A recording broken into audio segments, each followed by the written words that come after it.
How to sew the beautiful 12 days of Christmas quilt. On the first day of Christmas, my true love sent to me this beautiful Christmas quilt, and it's easy to piece too. Cutting out. All of the details for the cutting out instructions are in the instructions with all the measurements. Start by cutting out all the 12 days of Christmas panels into 12.5 inches squares, with making sure the designs are placed centrally. Next, cut all the fabric into the strips width that are detailed. This is fabric A. Once you've cut out all of the strips across the full width of the fabric, you then need to subcut them. You'll find details of this in the instructions. Just to show you how to do this, take one of the fabric strips. This is the fabric A strip of 12.5 inches wide. First, lay it out on your cutting mat so that it's straight with one of the horizontal lines. Then trim off the selvage. You must always cut off the selvages before you subcut. Now, if you look in the instructions, it says you need to cut 17 strips that are 12.5 inches wide for the sashing. So it's already 2.5 inches wide, so we're going to cut it 12.5 inches in length. So there's one strip. Move the strip along on your cutting mat, making sure that the top edge of it stays lying with a horizontal line on your cutting mat. Take your ruler and again line up the 12.5 inches mark and cut another strip. If you look at the instructions, it will tell you all of the sub-cutting lengths that you need to cut for all of the strips.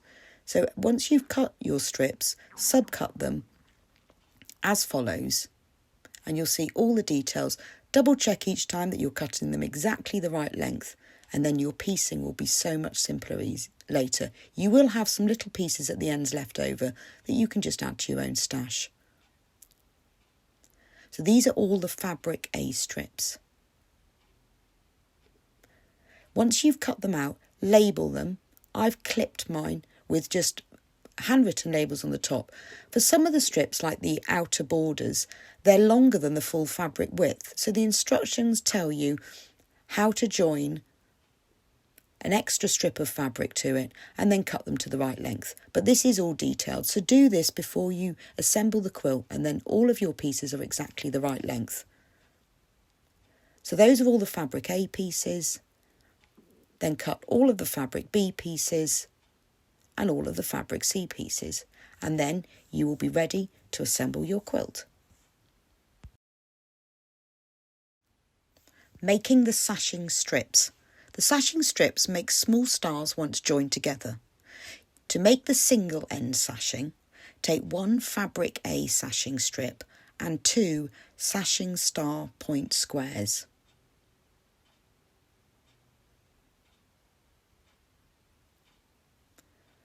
On the wrong side of these 2 squares, draw a diagonal line running from one corner to the opposite corner.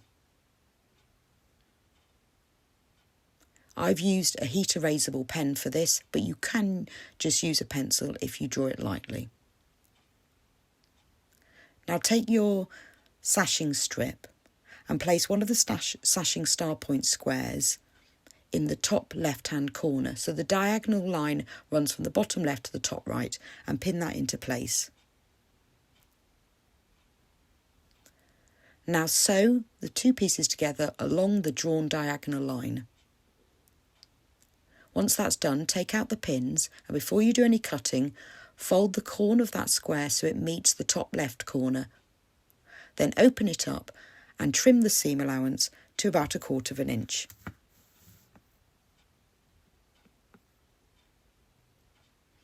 Then fold it back over and press it back into place. Take the other star point square and place it in the right hand corner so that the diagonal lines runs from top left to bottom right, and pin it into place.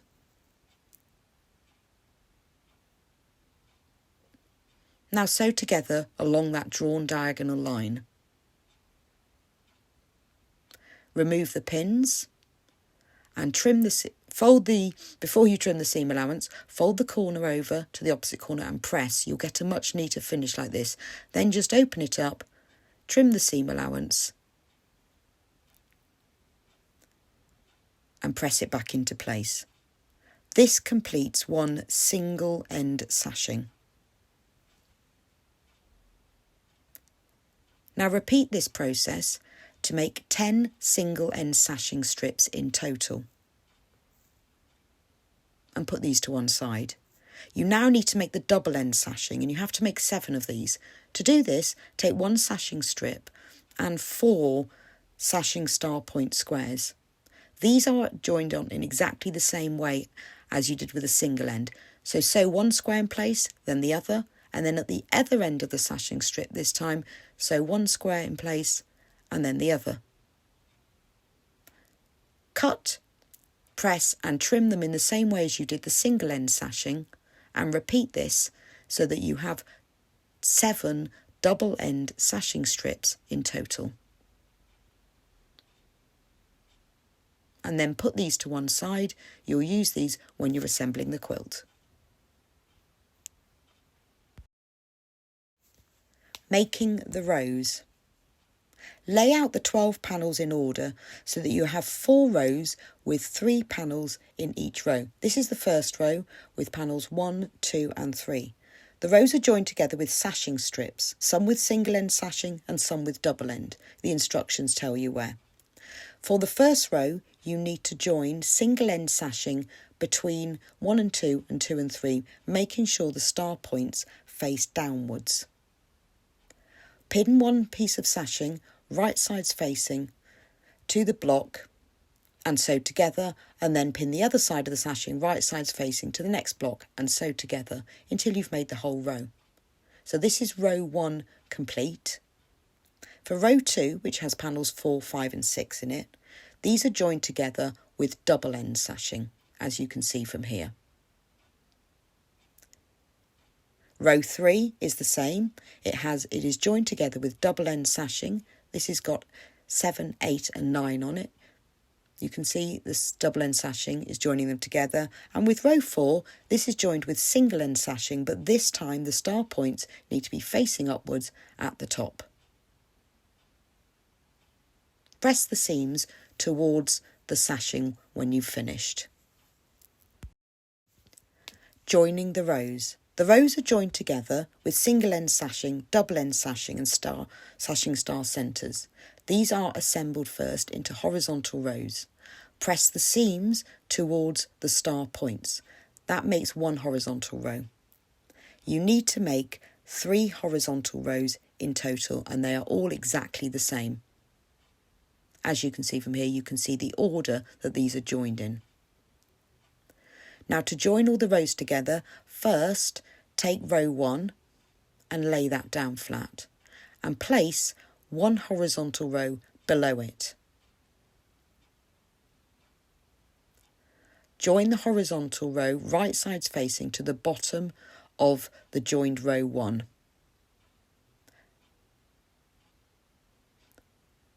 When you sew it together, take care that the points of the squares match up. Because you press the seams in opposite directions as you made them, you will find that you can just pull them gently so they nest nicely, and this will give you nice, neat stars that are joining each row together.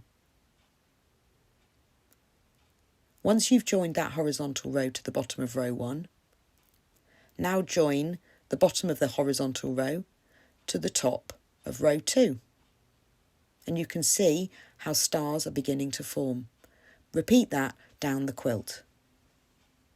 Now you can see here I've finished joining all the rows together with horizontal rows between them, and we've got gold stars that are formed by joining all of these rows together. Give it a good press at this stage before you move on to the next stage. You'll get a neater finish that way. Adding the inner border. Pin and sew the top inner border right sides facing along the top end of the joined blocks. Then pin and sew the bottom inner border right sides facing along the bottom edge. Now to make the side inner borders, you need to sew an inner border corner to either end of the right side inner border and the left side inner border. You can see these inner border strips were joined, but this was explained in the cutting out instructions, so that's why they have a join in them at this stage. Take the left side inner border and sew it right sides facing to the left side of the assembled quilt. Just take care when you do this to match up the seam so that you get nice neat corners. You can see I've pressed them open. So pin them together at the corners first and then pin and sew between them. Once you have joined the left side inner border on, you can join the right side inner border on in exactly the same way.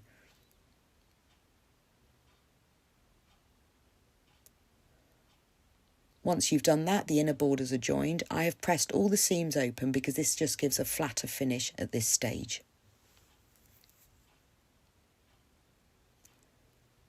And at the bottom you can see the corners just make nice neat edges and help the quilt to coordinate together. Making the outer border stars. To make one star, take 8 outer border star outers, 8 outer border star points and 1 outer border star centre. Draw a diagonal line running from one corner to the opposite corner on the wrong side of each of the points. Place this in the left-hand corner of the outer border star outer. Sew into place, fold the corner over and trim it. These are sewn in exactly the same way as you made the sashing stars. I'm just showing you again for this, just to remind you. Now pin and sew another point into the right-hand corner of the outer border star outer. Fold it over, the corner over, then trim the seam allowance off and fold it back into place. This makes 1 star point square. You need to make 4 star point squares in total to make 1 outer border star.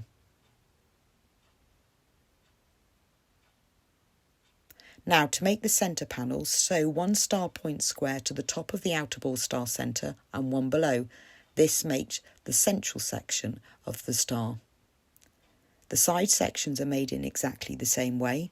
Join together 1 outer border star outer above 1 star point square and then another outer border star outer below this, and repeat that to make the other side row that will be on the other side. It does help if you lay everything out in order before you sew it, then you can make sure that everything's in the right order. Once you've sewn those together, you can see the side rows are now ready to be joined.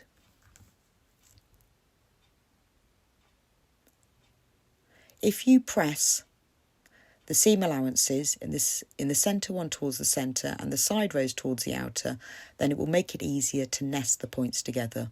There's 1 outer border star finished. You just need to repeat this to make 12 outer border star outers in total. Adding the outer border. The outer border stars are joined to the outer borders to make the outer border finished pieces. For the top row, join 2 stars to the top outer border and sew it to the top of the quilt. For the bottom outer border, sew 2 stars to the right hand side of the bottom outer border and sew it to the quilt. Now you need to make the left and right side outer borders. All of the instructions for this are listed in your printed instructions. But to do the left border, you sew 3 stars to the top of the left border and 1 to the bottom. Then you sew that to the quilt. So that forms a group of 5 stars in the top left-hand corner, and then there's 1 in the bottom corner. For the right side border, you have 3 stars at the bottom, which makes your group of 5 at the bottom, and you have 1 star in the top right-hand corner. So sew all of the outer borders and the stars in place, and when you've finished, press the seams open so they're nice and flat. Finishing the quilt. You can quilt your finished quilt top in whichever way you like. Just to show you what I've done, I've quilted just outside, 1/4 of an inch outside the stars. I've also quilted a star pattern on top of all the blocks. I've done this all using my normal sewing machine. And then I quilted around all the sashing stars, just 1/4 of an inch outside them and outside the inner border as well. So it's very simple quilting, but I've just echoed the stars and then also sewn some star shapes to the centre by drawing on with an erasable pen quilting and then ironing it off. Once you've finished working all the quilting, then trim the wadding and the backing fabric so it's level with the quilt top. This will give you a nice neat edge so that you can bind the quilt. So just work your way along the quilt, making sure that you line up your rotary ruler so that it's nice and straight, and trim it. Adding the binding. Start by cutting off the selvages from the 7 binding strips because we're going to join them together and it's best to remove the selvages first. Now open out one binding strip and then open out another one. And place them right sides facing together at a right angle as shown here. Obviously we're using plain fabric here, so it doesn't really matter right side or wrong side. But if you're doing this with print fabric, make sure these are right sides facing. Now draw a diagonal line from the top left hand corner of the strip to the bottom right hand corner where it meets the bottom binding strip, like this. Then pin together above and below the line. If you pin it far enough away, you won't need to move it when you sew together along the diagonal line. Once that's done, before you trim it, open it out and press the seam open. It's easier to press the seam open when it's bigger, which is why I press it and then trim it. Now trim the 2 seam allowances so they're about a quarter of an inch wide, just to remove the bulk. Now open it back up again and just press it back into place. And turn it over and give it another press from the right side, and then you've got 2 binding strips joined together diagonally. Repeat that to join all 7 strips together in the same way so that you have one very long binding strip which will reach all the way around your quilt with a little bit to spare. Now we're going to do double fold binding because this is a bit stronger and more durable and gives a nicer edge. To do this, fold the whole binding strip in half lengthways so it is wrong sides facing. With single binding strip you don't need to do this, but I find with a big quilt like this it gives a nice strong edge. So fold the whole strip and press it in half lengthways with wrong sides facing. Now find the centre of the right hand side of your quilt. You can start quilting binding wherever you want, but I like to start in the centre. If you want to hand sew your binding on at the end, then sew it on from the right side. But I'm going to machine sew mine on at the end, so I'm going to sew it on from the wrong side, from the back of the quilt. It's the same method for attaching the binding in the beginning, but if you want to machine sew the whole thing on, turn it over to the back of the quilt. Now you can see the centre pin that I marked, that's the centre of the side of the quilt. So take your tape measure and mark 4 inches below the centre mark. And then just I'm moving that pin to the back of the quilt. Now take your binding strip, which you folded in half, and measure 4 inches from the top. We need a little bit of extra. The reason we're doing this is so that we can join it later. So the top of your binding strip is now 4 inches above the centre of the quilt. Pin this in place, and that mark that it was 4 inches below, that's where you're going to start stitching. So you're going to start stitching 8 inches from the top of the binding strip, which is 4 inches below the centre. This will give you plenty of room for joining later, because I'm going to show you how to join the binding diagonally in a moment. Now pin the binding strip to the back of the quilt, making sure the raw edges of the binding meet up with the raw edge of the quilt and the wadding and the top. Pin it into place all the way down the edge. Because you've folded and pressed your double fold binding in half already, it's much easier to do this because you're matching here quite a few raw edges, but just make sure they all meet up nicely.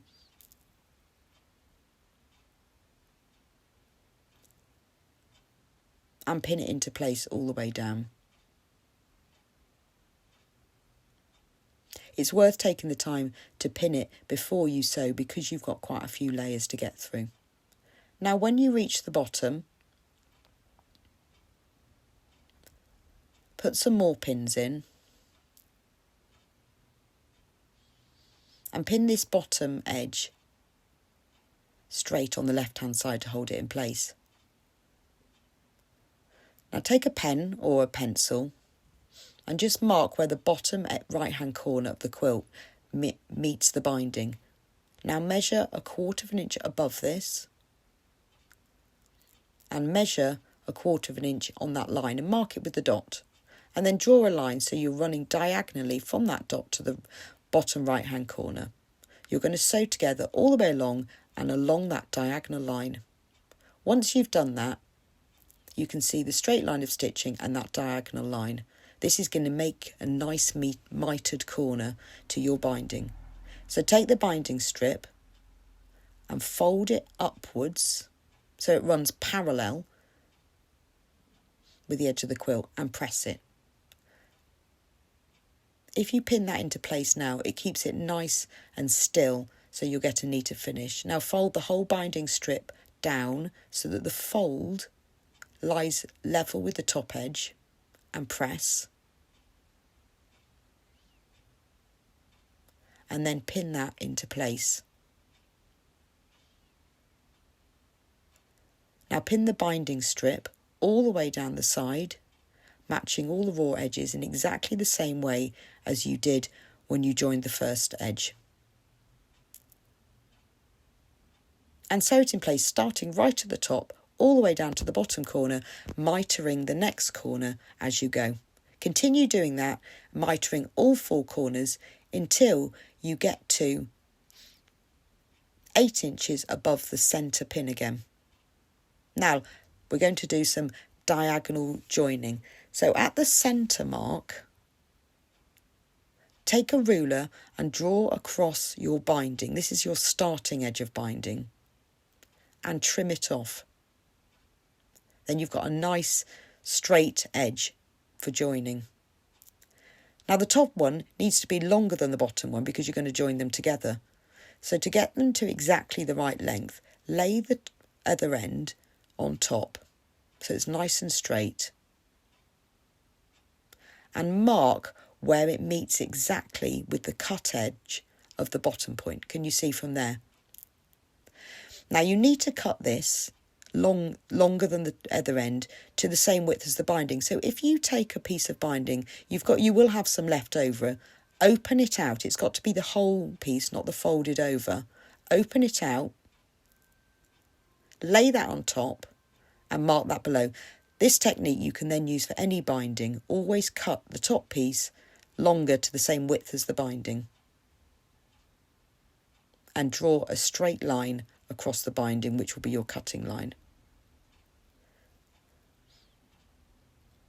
Now you can check this if you want. The binding, we cut the binding strips at 2.5 inches. So if you see here, I've cut it 2.5 inches longer. So cut along there. So now your binding strips are exactly the right length for joining together diagonally. So turn the edge round now because you want to be working with it horizontally.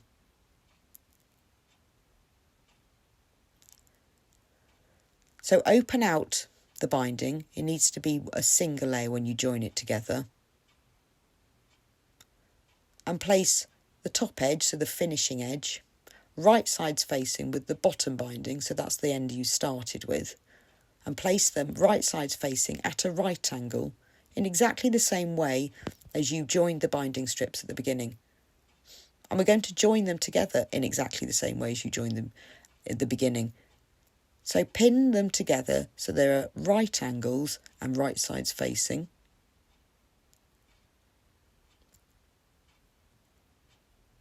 I'm popping a few pins and I'm going to be drawing a diagonal line from one corner to the other. So I'm just making sure my pins won't be on that diagonal line just to save moving them later. Now lay that out flat. There's enough room to do this because you've left that 8-inch gap. So there's enough room for manoeuvre. Mark where the top one meets the bottom one with a little dot. And then draw a diagonal line same way as you joined the binding at the beginning, from the top left-hand corner all the way down to that bottom right-hand corner, and this is your sewing line. So sew along the line. When that's done, remove the pins, and the same way as you did before, open it out, open up the seam allowances and press them flat.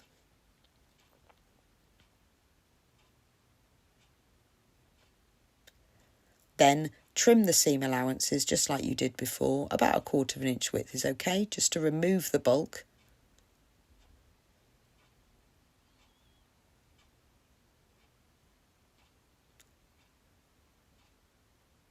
Then you can fold your binding strip back in half again to make your double fold binding, so it's wrong sides facing and all the raw edges are matching.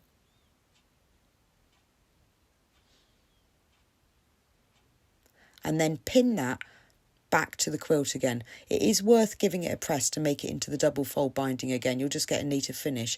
So pin it back, and now you can see that you've got a diagonal join, a mitered join between the beginning and end of the binding, and also it fits perfectly across your quilt. And the reason it fits is because you cut the overlap to the same width as the binding. Now sew it back into place. It's overlapping the stitching at either end, and there you've got a really nice neat join.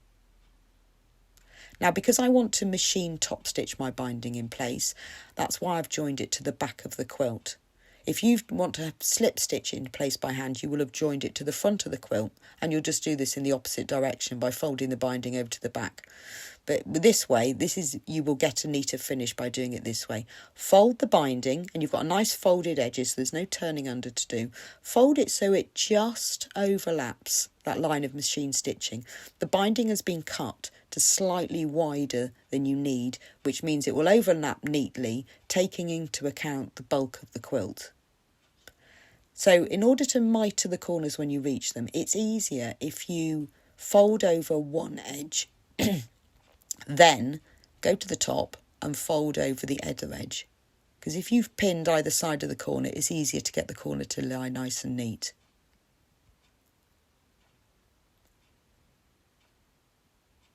So just pin about 6 inches either side of the corner.